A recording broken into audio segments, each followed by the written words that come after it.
जय श्रीराम असा आवाज सध्या देशभरात दुमदुमतोय। शोभायात्रा, रॅली, सामूहिक पूजा, आरती असे विविध उपक्रम देखील संपूर्ण देशभरात राबवले जात आहेत। मात्र ज्या अयोध्येमध्ये हा सर्व सोहळा पार पडतोय ती अयोध्या नगरी कशी सजलेली आहे, तिथलं राममय वातावरण कशा पद्धतीचं आहे, लोकांच्या भावना नेमक्या कशा आहेत, या सगळ्याचा सविस्तर आढावा घेऊयात साम टीव्हीच्या खास रिपोर्टच्या माध्यमातून। राम मंदिर सोहळ्यासाठी अयोध्या नगरी सजली।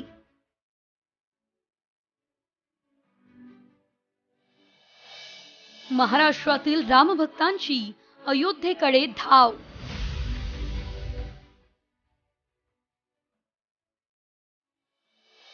अयोध्येत सेलिब्रिटींचीही रेलचेल वाढली।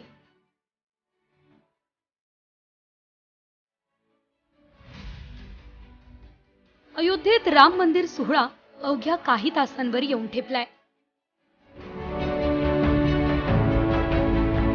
22 जानेवारीला दुपारी रामलल्ला मंदिरात विराजमान होतील, त्यामुळे अयोध्या नगरीत आनंदाची लाट पसरली आहे।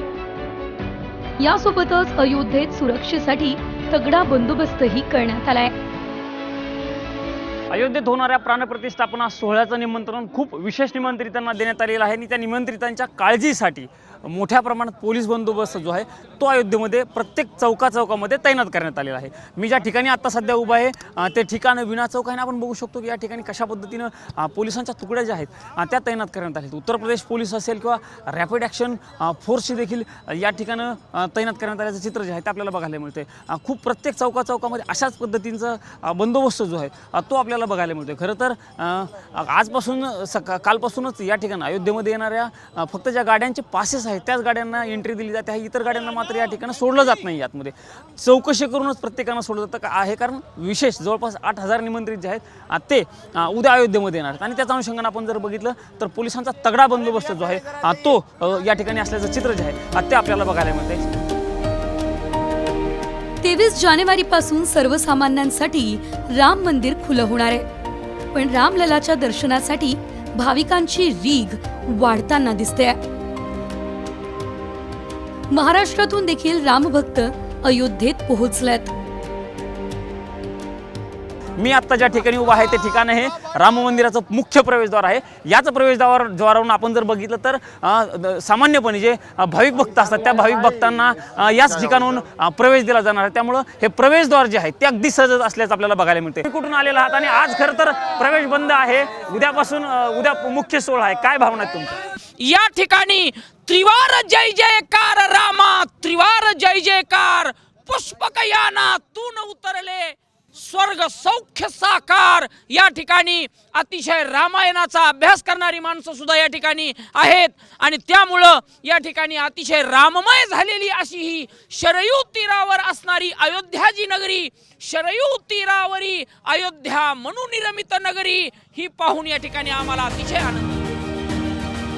गुजरातच्या वडोदराहून आलेल्या रामभक्तांनी चक्क 108 फूट लांबीची उदबत्ती आणली आहे।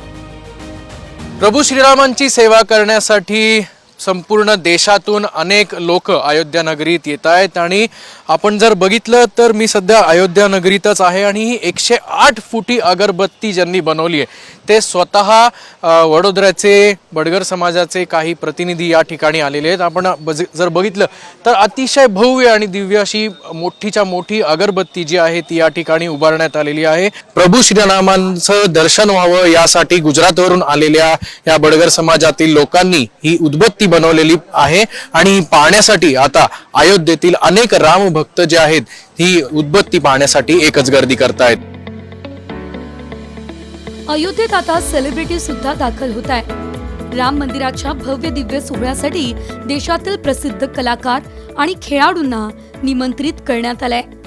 सुपरस्टार रजनीकांत, अभिनेता धनुष, अभिनेत्री कंगना रणावत, क्रिकेटपटू अनिल कुंबळे अयोध्येत पोहोचलेत। अजून बरेच सेलिब्रिटी अयोध्येच्या वाटेवर आहेत। हम सफर सफाई के लिए प्रेरित करना चाह रहे हैं जनसाधारण को, मगर यहाँ पे बहुत ज्यादा भीड़ हो चुकी है। तो जिस तरह से मैं सफाई करना चाह रही थी वैसा तो नहीं कर पाऊंगी शायद, लेकिन फिर भी मेरा ऐसा मन था कि मैं हनुमान जी के मंदिर में आके सफाई करूँ। कैसी लग रही करना जी अयोध्या? अयोध्या हर जगह फूलों की सजावट हो रही है, लोग भक्ति में भजनों में लीन है। ऐसा लगता है जैसे ये सच में ही देवलोक बन गया हो। राम मंदिर प्रतिष्ठानच्या वतीनं देहू आणि पंढरपूर संस्थांमधील वारकऱ्यांनाही या सोहळ्यासाठी आमंत्रण देण्यात आलंय। वारकरी संप्रदायाचे प्रतिनिधी प्रभू रामाच्या दर्शनासाठी अयोध्येत दाखल झालेत। डोक्यावर टोपी, कपाळी पांडुरंगाचा काळा बुक्का हा वेश घेऊन संपूर्ण वारकरी जे आहेत ते अयोध्या नगरीमध्ये पोहोचलेले आहेत। प्रभू श्रीरामाच्या भेटीसाठी पांडुरंगाचा निरोप घेऊन हे संपूर्ण महाराष्ट्रातील वारकरी जे आहेत ते अयोध्या नगरीमध्ये आलेच आपल्याला बघायला मिळते। खरं तर महाराष्ट्रातून खूप काही कमी लोकांना निमंत्रण केलेलं आहे आणि त्यात देहू संस्थांचे हे संपूर्ण वारकरी जे आहेत ते आलेले आहेत। देहू संस्थांचे अध्यक्ष आहेत माझ्यासोबत।